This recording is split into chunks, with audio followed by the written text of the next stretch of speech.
Shalom and Madayaw, everyone. I want to talk to you about churches in general. Should churches be run like a business? Let's discuss. So, for those who don't know, I have some Jewish ancestors, but then he converted to Catholicism when he was living here in the Philippines. I don't know if he converted when he got here or when he already moved here to Mindanao.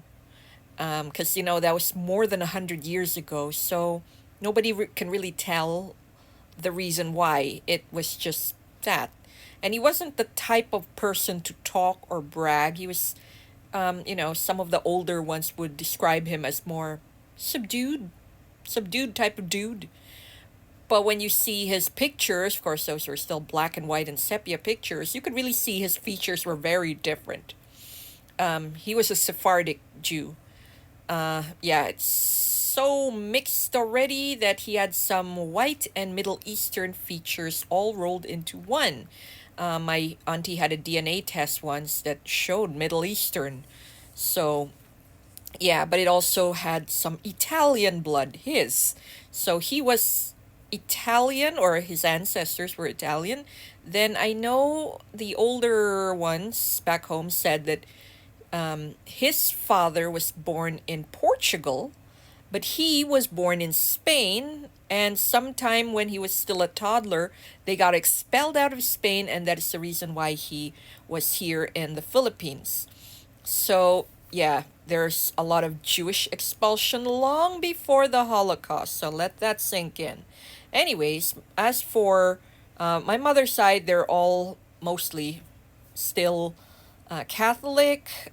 For my father's side, they're still Catholic. My father, 20 years ago, converted to Baptist, I think, and then sometime later, evangelical. My mom followed him wherever he went. My brother converted a few years later. I don't know what denomination CCF is, but he was Baptist before that and then CCF right after. Uh, my eldest sister attends Victory Church. So, yeah. As for my youngest sister, miraculously, she became a Baptist after she got married. And this coming from a girl who was supposedly in a cult. But, anyways, whatever church or whatever denomination that is, should churches be run like a business? All right, so I gave you a background where I'm from, so you know where my thought process is. I hope so, because I don't know where my thought process is. What I'm saying is, when my dad was in an evangelical church, sometime in his life, they asked him if he could be an elder in church. And he said yes, and they were doing church planting, and they opened a new church in Sukat. And so he was instrumental in that. So they picked a team of pastor, picked the lead pastor, picked their sets of elders. He was one of the elders, and their thing was precisely, they got him precisely because he would run it as a business. Not like they made money out of it. No, they don't. What I'm saying, type of run it as a business, is, there's systems. I think that's more of the thing. Systems involved. But you see, he was the one who keeps saying, we're gonna have to run this like a business. And I'm like, okay, why? Why? This is the exact why. It's like, because churches have a lot of resources, and resources have to be managed, otherwise they would be mismanaged. And he was right, because sometime after he died, suddenly the church had a hard time paying its bills, because you still pay for, electricity, utilities. There's some church workers that have to be paid, like the church secretary, the janitors, things like that. And then you can't just mismanage the fund. The youth can't just go wherever they want and charge food and Starbucks to the church all the time. So things like that. Okay, so there's a mismanagement of that, and then there's a mismanagement of people. You're not sending the correct people where they're supposed to go. they'll flounder, or a project would fail because you didn't send the right support. That's what he meant when he said churches have to be run like a business. Not that, pastors have to make money off of it. No, give them a living wage, that's for sure. And if you can provide them, of course, with housing, that would really, really help them. But at the same time, you really need to hold them accountable. And if they, did a crime, that's the one thing that I think the churches still don't do. Even if they don't, even if they did do a crime, they sadly are not prosecuted. I don't know. Maybe that's more of a cultural thing more than a church thing. I don't know. I don't know. But, anyways, sometime after my dad died, there were some, I won't name names, but there were some church workers that my dad put in place and were very good at their jobs, suddenly started to steal. Maybe it wasn't them who stole it, but they put their relatives into the church, and those relatives started to pilfer things here and there. It starts with just taking a little more food out of the pantry, charging your groceries to this church, um, using the church parking lot as your personal parking lot, hiring weird brother in laws to build a very expensive shelf that up to this day still isn't done.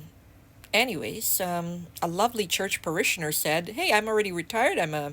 What's this? An accountant. Why don't I do an audit?" And she did, and then it was really found out that there were a lot of things that, pilfery and uh, false accusations. Yeah, they were accusing some of the innocent people in church certain things. A lot of a lot of things were wrong.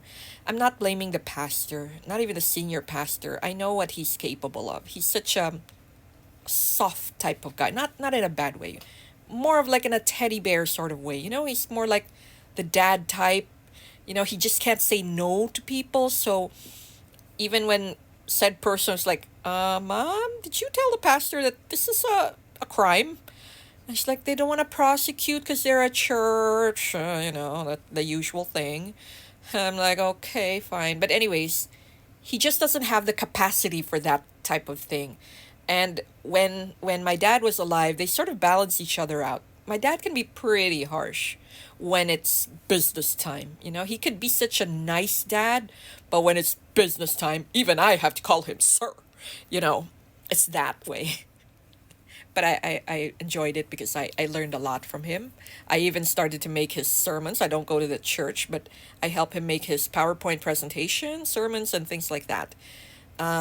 Yeah. Anyways, um, pastor, very nice guy, can't say no, even when, it's like the youth is meeting in Starbucks every week.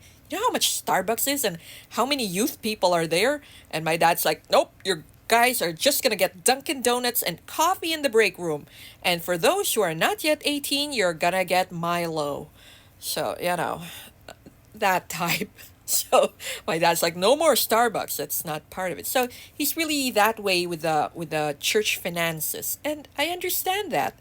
Every week, hundreds of thousands come into the tithes, but then I learned the expenses of the church is very expensive because you know how some Baptist, born again, Presbyterian, I don't know what type of church actually, evangelical maybe, they have like big choirs, air conditions galore, and things like that. So it's really expensive, and they had to pay rent because it's not exactly a building. They were just renting a whole floor from a building. So rent is expensive because it's a pretty big place. It's like the whole floor. They had to, yeah, pay the utilities, and I found the utilities very expensive because they have massive air conditioning and sound system and things like that. You need some money for the upkeep because instruments break all the time, microphones break all the time. You need upkeep for that. So it's really like that. It needs to be managed like a church that way, but not in a way that it makes money for certain people, because I know some churches are there for mulalas. And yeah, so I will leave that up to you. So I'm going to leave this a little open ended.